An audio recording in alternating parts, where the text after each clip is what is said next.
everybody, my name's Dandini and I'm working with STEMducate to talk to you guys about the science behind soccer. You ever wondered how science and soccer are connected? When you play soccer, you're not just having fun, you're also using science. From how hard you kick the ball to how it spins through the air, science can explain that all. In this presentation, we're going to explore some cool ideas like gravity, friction, momentum, and Newton's laws and see how they make soccer even more exciting. We're going to be talking about weight and mass. Weight is how heavy something is because of the force of gravity. This means that on places where there is different gravity, like the moon for example, weight will change. And weight is very important because it can affect not only the ball, but the players, and then that changes the entire gameplay. The weight of a ball influences how it moves through the air and how it behaves when kicked, passed, or struck. A lighter ball might be more affected by air resistance and could travel differently than a heavier ball. Players need to adjust their force and technique based on the ball's weight to control it accurately. Additionally, a player's weight can influence their strength and stamina. Players with more muscle mass might have more power for kicks, sprints, and tackles, but they also need more energy to sustain their performance over the match. Mass is the amount of stuff inside the ball. It does not change no matter where you are. And connecting this back to soccer, if the soccer ball is heavy, it's harder to kick, and a heavier player may be able to kick the ball harder, but again, they might not be able to run as fast as a lighter player. Next, we're going to be talking about friction. Friction is a force that stops things from moving easily. There are 4 types of friction: static, sliding, rolling, and fluid. And essentially, friction slows the ball down when it rolls on the grass. And this is really important because if a soccer player is passing the ball to another player, he's relying on the ball to slow down eventually. And this is where friction comes in, because without friction, that ball would just keep moving at the same speed and the same velocity continuously until another player maybe interfered with it. Next, we're talking about gravity. I mentioned gravity when talking about weight. Gravity is a force that pulls everything down to earth. It keeps us all on the ground and makes things fall. When a player kicks the ball, gravity acts on it, pulling it back towards the ground. This force influences the ball's trajectory and can create a multitude of different paths, and players must consider this when aiming for specific targets, like a goal or a teammate. Additionally, when we talk about the ball rolling, gravity actually combines with friction, and gravity ensures the ball eventually comes to rest, while friction between the ball and the ground combined with gravity slows down that ball until it's rolling and then eventually stops.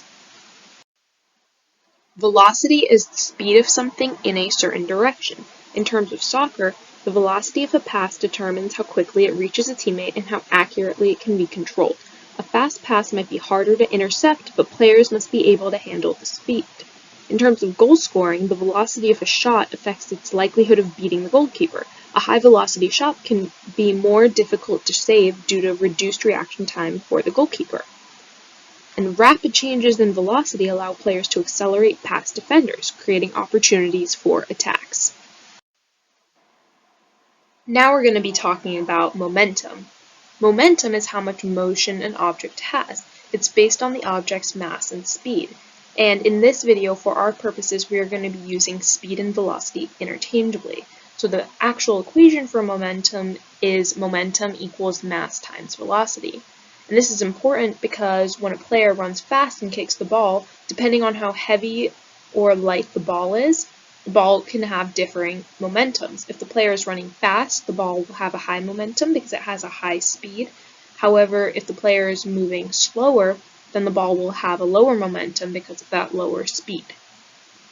Next, we're talking about kicking the ball. Kicking a soccer ball involves a collision between the player's foot and the ball.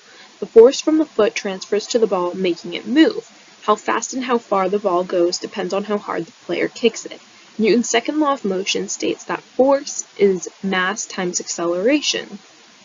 The harder a player kicks the ball, meaning more force, the faster the ball accelerates. Additionally, a heavier ball, meaning the ball has more mass, needs more force to achieve the same acceleration as a lighter ball. A player's acceleration when sprinting depends on how much force they can generate with their legs and their body mass. Lighter players may accelerate faster with the same amount of force. In connection to that, we are going to be talking about Newton's laws.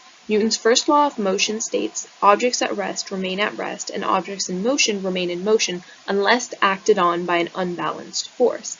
And if we look to the picture, it shows you that a soccer ball at rest will not move until a player kicks it, and a player kicking it is that unbalanced force. And once the ball is kicked, it will keep moving in the same direction and at the same speed unless forces like friction and air resistance or another player's kick change its motion, or as the picture shows, the ball makes it into the goal. The second of Newton's law is force equals mass times acceleration, which we talked about on the previous slide. And the third law states that when one object exerts a force on another, the second object exerts an equal and opposite force on the first. So, explaining this in soccer terms, when a player kicks the ball, their foot applies a force to the ball, which is an action force, and the ball applies an equal and opposite force back onto the foot, which can be called the reaction force. Additionally, when players collide, each player exerts a force on the other. These forces are equal, but opposite in direction. Curving or spinning the ball. Some soccer players can kick the soccer ball off center, making it spin. This spin creates different airflows around the ball, causing it to curve. This is called the Magnus effect. The Magnus effect explains how the spinning ball creates different air pressures around it, causing it to move in a curve. These two images show the air pressure differences and how that can result in the ball moving in a curve. That's some of the science behind soccer. In this video, we covered mass, weight, friction, gravity, momentum, velocity, forces, and the Magnus effect. This video was brought to you by STEMducate. Thank you for watching.